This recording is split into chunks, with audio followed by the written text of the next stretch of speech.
Hey, I'm right back with another video. It's 11:23 a.m. It is October 15th, and it's Thursday, and I'm following up with my other video. Now, this video will probably be uploaded before my other video that I'm doing in PowerPoint, mainly because once you have to convert the video, the presentation into a video, and it takes a long time. And there's been times where it's taken an hour, depending on how long I'm talking on the video. So that's in the process of doing that. So of course I'm bored, and what else is there to do? I took out the trash, and now I'm just like, I have nothing really to do. So I decided to make this video. So I want to talk about life as a targeted individual and our daily struggles and in the isolation and how we deal with it. And so when you are a targeted individual, one of their goals is to monitor your actions, like what you do. Okay, so you have a hard time trusting people because a lot of people are recruited into spying on you. They are reporting back to the main perp or the headquarters, or whatever you want to call it. So things that you do are like monitored, and so you're constantly worried, because even though you're doing something that seems frivolous, or it seems blameworthy to your burps, right? So like, for example, I go out for walks sometimes, which I probably will be doing that today, right? So you go out for a walk, and so that creates some sort of speculation, controversy. People start talking about it or whatever. So they try to limit everything that you do. And this is one of the reasons why some people in the targeted individual community, they talk a lot about their severe depression, because these people control everything. They want to control your views, they want to control your ideas, they want to control your religion, they want to control what you wear, what you eat, how you think, everything. So you basically lose your zeal for living. Okay, suicide is not uncommon among targeted individuals or people who have been put into this program, because these people make your life completely unlivable. Okay, you are in isolation, because you try to negotiate your own financial affairs, meaning you look for work or whatever. They insist upon, infiltrating your workspace, whether they're, setting up job interviews or you're in a job or whatever, and it becomes a nightmare. And you feel isolated towards the people because you sense that something's not quite right. These people aren't like warm, they're not sincere, they're not really behaving in a normal way. They seem either overly interested in you, or they're kind of avoiding you because it's based on rumor or whatever, speculation or whatever. So you feel that creates a lot of the isolation right there. So I've noticed that some of the jobs that I've had, I've worked in office environments where there were other people, okay? But like I mentioned before, like when I was working over at the manufactured homes place, I was given slack the first day I got there, okay? And so there's a lot of negative crap that goes on because these people are following instructions from people who make up rumors about you or whatever. So you're dealing with a lot of isolation. You don't know who to trust anymore, okay? So you feel like you can't trust your environment in your home, outside of your home, and you feel like you really can't trust people at your workplace because what they're doing is they're like spying on you, gossiping about you, to people that are pretty much your enemies. So it puts you in a state of isolation, okay? And so you're not going to want to interact with people who are acting in such an irrational manner. So you try to look for people online, like, you join Facebook groups. I mean, you have to remember that when you are a targeted individual, or anybody really, because a lot of people use social media, especially Facebook, to stalk you, to monitor you, to whatever, okay? And like I said, Facebook is filled with all kinds of misconceptions. Like, people tend to project images of themselves that aren't really accurate. You could take a bunch of pictures with your friends and you can all dress up and start laughing, and you can project this image of yourself to where people think that you're always having such a good time, you got so many friends, or you could make yourself look rich. You can make yourself appear all kinds of ways on Facebook. Now, my Facebook profile is pretty, I would say, kind of boring. Pretty much all I have on there is like pictures of things that I've taken randomly, some of the little arts and crafts that I made or whatever, but that's pretty much it. In my previous Facebook profile, which I guess helped ignite this big explosion that happened a few years ago, that was hardly any pictures were posted at all. Okay, I mean, I rarely had much activity on my Facebook account. Okay, but still, it's rather boring. So people get together, they start speculating, talking, gossiping, and making up all kinds of bizarre stuff, right? So Facebook is not a safe place to find some sort of social interaction, okay? And I know that there's all kinds of groups that are available, like the narcissistic support groups. They have groups specifically made for targeted individuals and stuff like that. But then there's a lot of perp intrusion, okay? There's a lot of perp intrusion, people who might be stalking you and somehow gaining membership access to some of these groups so that they can, like, you know, spy on you. You know, so the life of the targeted individual is one where you feel like you don't really know what to do with yourself. You know, and I've had people that, you know, I've contacted through YouTube, like, for example, and reached out to them because I figured, you know, we probably have a lot in common. We should talk, you know, because you want to start, you know, you want to talk to other people, right? It's normal to want to have a conversation. So I will make an effort to, like, introduce myself and talk to them, especially if I like their videos, okay? And then you notice something weird starts happening. Like, I start suspecting that maybe these people are coming in contact with the people that I'm talking to. And so you have to kind of back off. And this is a part of the trafficking, because they want to control who you talk to, who you interact with, and whatever. I find it interesting to know that a lot of targeted individuals are really upset about the unjust things that happen to them, but they are quick to do it to someone else. So, like, when I'm talking to another targeted individual and somebody comes and follows up with that individual who's a part of this perp crew, and they start discrediting me and doing all these other things, this is the same stuff that the other targeted individual is going through, but they're willing to betray you and do the same thing a regular perp does, you see. So, you know, there's a lot of hypocrisy even in the targeted individual community. There just is. So you feel, you know, this feeling of where can I go? How, you know, I can't trust anyone, you know.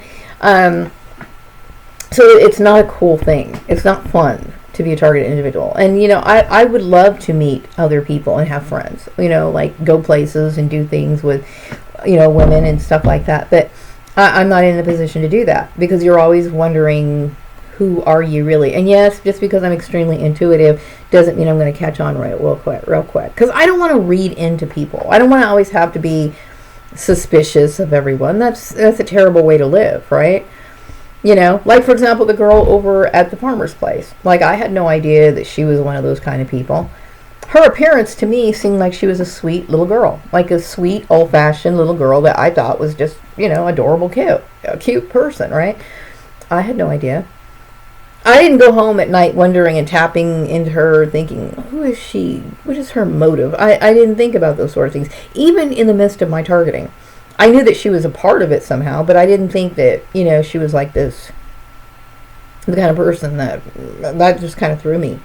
So you don't know who to trust as a targeted individual, and rightfully so, you know. And there's always opportunities to meet people, because I get people, you know, instant messaging me, you know, it hasn't really happened that much lately, but in the past, like when I opened up my Facebook account, the one I have now, I was getting bombarded with, you know, text messages and stuff like that, and I'm only assuming that they're perps.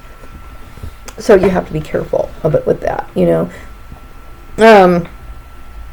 You know, I was working a job in Los Angeles back in 2015, early 2015, right after I left town in 2014, a little after Christmas, and I moved back in with my mother for a while.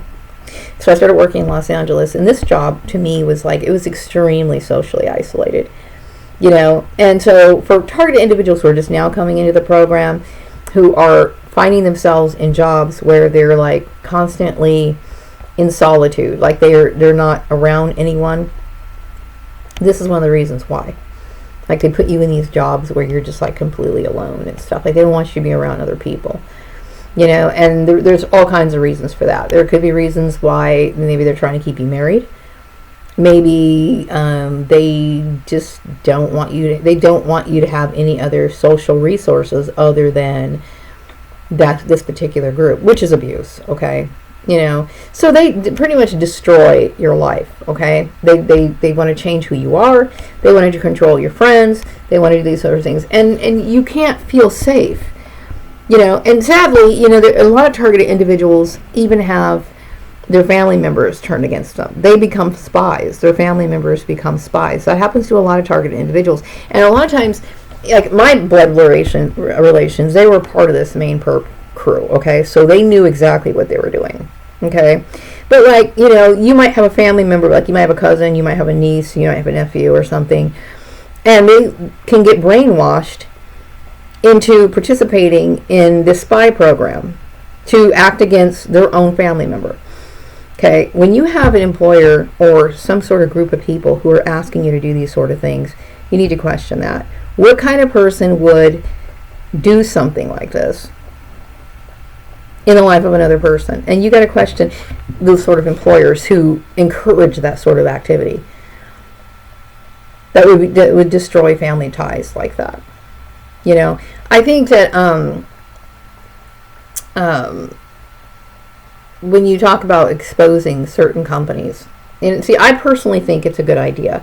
Why? Because if companies have a certain not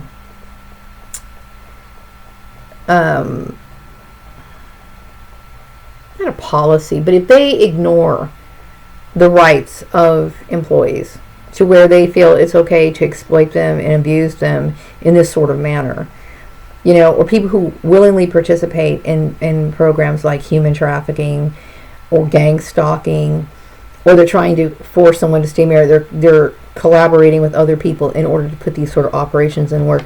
These companies need to be exposed, because there's a lot of people out there who are looking for jobs, who are, you know, registering with some of these companies, like employment agencies are a big one, all right? Employment agencies, and they can be putting their life in danger. And they should be warned about that.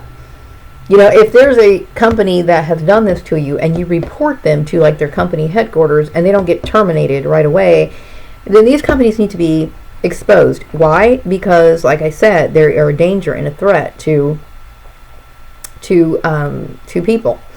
You know, and I personally think that's true. Now, I mentioned yesterday that I had contacted an employment agency, and she had mentioned that, you know, I had said something about the owner of this particular agency, which I never said anything. I don't even know who the owner of that agency was. I don't know if this particular agency is nationwide, or is it one that just locally operated here in Bakersfield. I don't know, okay?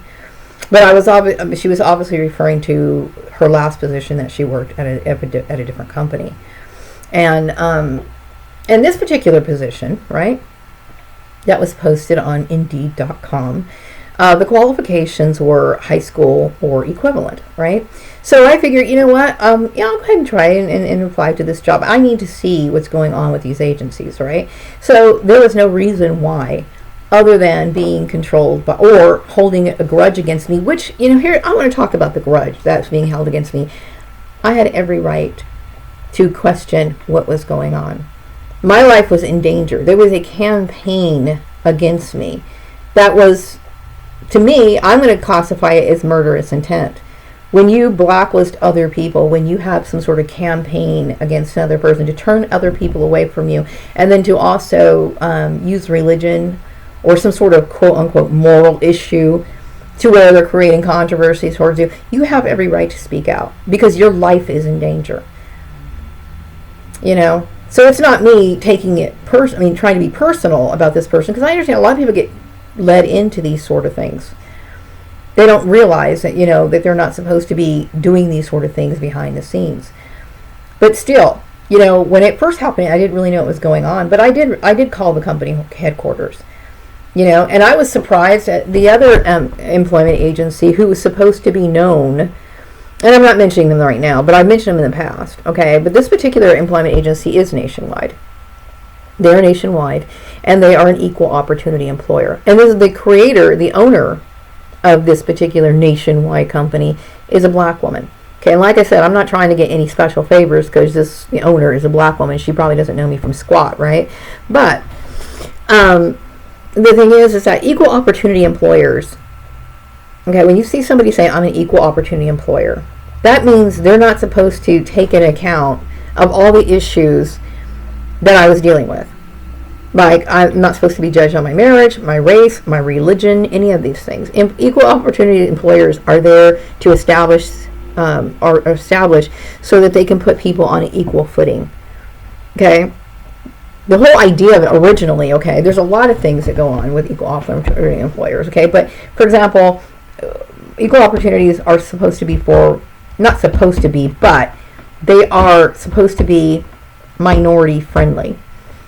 Okay, so that means like you should go a person who might be of I don't know who's an East India from East. They're Eastern. They might be Indian. Okay, they go in to this particular place and they might say, okay, well, I've been working at this particular job for so many years and this is what I need to do. Okay, they're not taking in consideration of this person's race. They're not sitting here because this person might be Hindu or something. They're not sitting here taking this into consideration. They are hiring this person based on their skill. Doesn't matter if this person's married. Doesn't matter if they're not married. They're going to go ahead and put them in a position. If they, they're qualified, meaning they have the skills. Okay, equal opportunity employers were also established for people who didn't necessarily have the same, educational background. Like, for example, there might be a white candidate who went to a prestigious university. And then there might be a black person, such as myself, who basically fell on hard times because of whatever reason. Okay, but I have my 20-something years of experience, and they might just have recently graduated from college, or maybe have graduated from college 4 years. So they're going to weigh it. They're going to look at, okay, well, this person has skills. I'm still going to consider this person. And I know that they service other people in this community, but they excluded me for one reason, because I had outside intrusion. And that's wrong. Okay. So when you find these things are going on, you want to know what's going on. You're not trying to create a ruckus or hurt anybody, but you also understand, look, this is my life. This is my life, okay? And somebody is playing games with it, So as a targeted individual, you can expect bizarre behavior from people. You can expect to be obviously discriminated against, And I know, like, I went to another major employment agency, okay? They are nationwide everywhere, okay? And there's plenty of advertisements on them, on television, on the internet, everywhere, okay? They're huge. So I went there. I think it was maybe about a year ago. No, it wasn't a year ago. It was when I was living here in this house, okay? I think it was still shortly after I moved in, okay? And I went in, okay? And as I was going in, I noticed that the lady, the receptionist, she was dressed, and she was dressed nice, okay? But I thought she had on, like, she was a white lady or Hispanic maybe. She had like this bright red lipstick and everything else. Okay, everything's fine in their little employment agency. But if Maria Gordon comes in and she's wearing a little bit of makeup, then people are like, oh, well, you can't do that. And then you see everyone else doing it. You see what I'm saying? So then you start realizing there's certain restrictions that are being put on me and me only. And that's not fair. And especially for the reasons as to why these restrictions are being put on me. Now, I'm not saying that people have to go to work looking like glam queens or glamorous or anything. They don't have to do that. That's not necessary. Okay? But I'm just saying is that when you start noticing that you're always being the exception, something is up. So as a targeted individual, you're always the exception. You're always going to notice that there's a there's contradiction between how other people are living their lives in the workplace and how you are going to have to live yours. Okay? Which is obviously unfair. And you're dealing with some sort of system in place that's preventing you from your rights. And it's wrong. Okay? It's really wrong. And then, there's so many other issues. But as a targeted individual, your life is extremely boring. There's not much to do. And then when you try to do something for yourself, you want to go outside, get some fresh air, go for a walk, stretch your legs or whatever, then you're going to catch hell. You know, it's ridiculous. You know, the illogical behavior that you have to deal with. You know, so, you know, every day pretty much is the same. You get up, you know, you try to make your life interesting, but, you know, at this point, I'm like, I've lost interest in a lot of things. Like, well, the thing is, I still have my interest, but I've lost a lot of motivation because my life isn't balanced. It's the same thing every day. And see, I'm used to having some sort of social interaction. I need social interaction. Everybody does, right? But who do you trust? Who do you trust? You know, you certainly don't want to, you know, encounter any more weirdos. You know, and anybody to me who participates in this program and takes my information back to another person, no matter how frivolous and pointless it is, you know, it's still like, are you really my friend? Because these people are working against me and you're assisting them. You know what I mean? So you don't know what to do with yourself. You know? So anyway, I'm just kind of giving you an idea of what it's like to be a targeted individual. And as for other targeted individuals who are watching my videos, then you can relate. You know, it's not fair. It's not fun. Social isolation is very damaging to people. You know, they even said that there was a video that I was watching on like the psychology of isolation, and they're basically talking that isolation could be even more harmful than somebody physically beating you. Okay, it's depriving people of what's naturally supposed to occur. You're supposed to interact with other people. You're supposed to have that. You know. But just because you're lonely doesn't mean you should be desperate. You have to be discriminating about who you communicate with. And I'm not discriminating against race or religion or anything like that, but you can't just let yourself like be friends, quote unquote friends, with anyone. You know, you have to be careful. And it's sad because like, who do you trust? Even targeted individuals will turn against you. You know, it's a very strange program, and it's damaging. It's extremely damaging, you know, for people to believe in things. Or I don't think the community that I lived in believed any of that. I think they knew good and well that I was innocent, that I didn't do anything. I think they knew that I lied to my husband, but I think they knew that the girl from my workplace was seeing my ex-husband and probably the guy from high school, but yet it was still okay to do what they did to me. In their mind, or they somehow justified it as it was okay. It wasn't okay.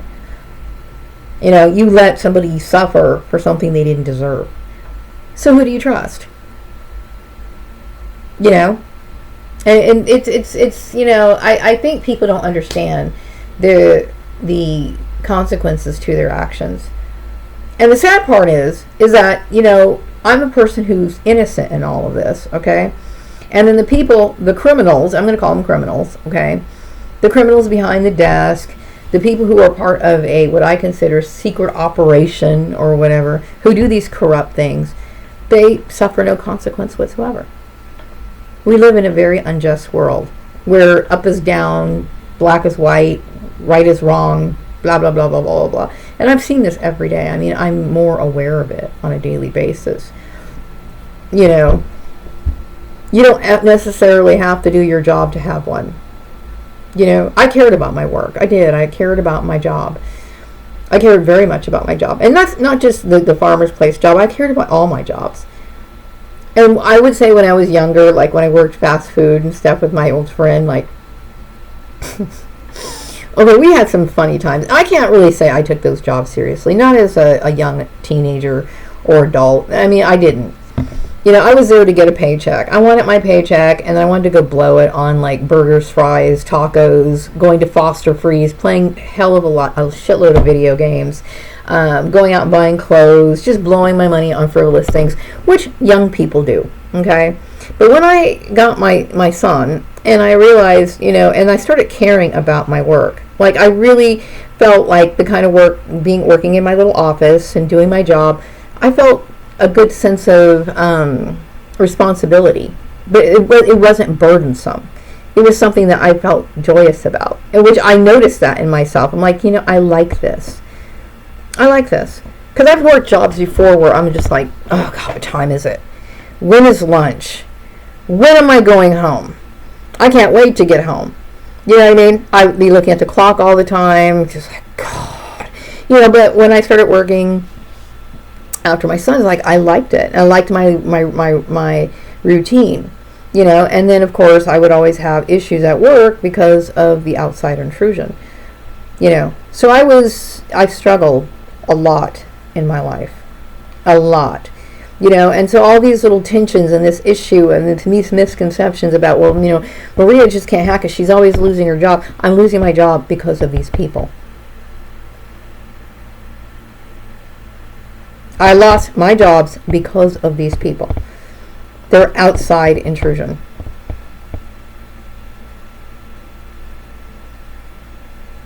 They're over, what do you call it, micromanaging, hovering over my desk, having people instruct me for shit that I don't need to be instructed on. I'm not saying I know everything about Excel. I know a good deal about Excel. You know what I mean? There are certain Excel functions that just don't get commonly used. They're not commonly used. You know, not, at least not in the positions that I've had. And just yesterday, or was it yesterday or the day before? Yesterday, I think I took another Excel test, okay, and I did okay on it. I could have done better, but I don't like timed things, and you know, it's like, okay, and especially when you're not actually working with a spreadsheet, but you have to figure it all out in your head, like, okay, what is that step again? When you're working on the spreadsheet, then you figure it out. It's like, okay, I'm doing the spreadsheet here, right? But when you get a bunch of multiple choice questions, and you're like, okay, wait. I think I did pretty good, considering the fact that it was one of those tests where I'm not actually working in Excel.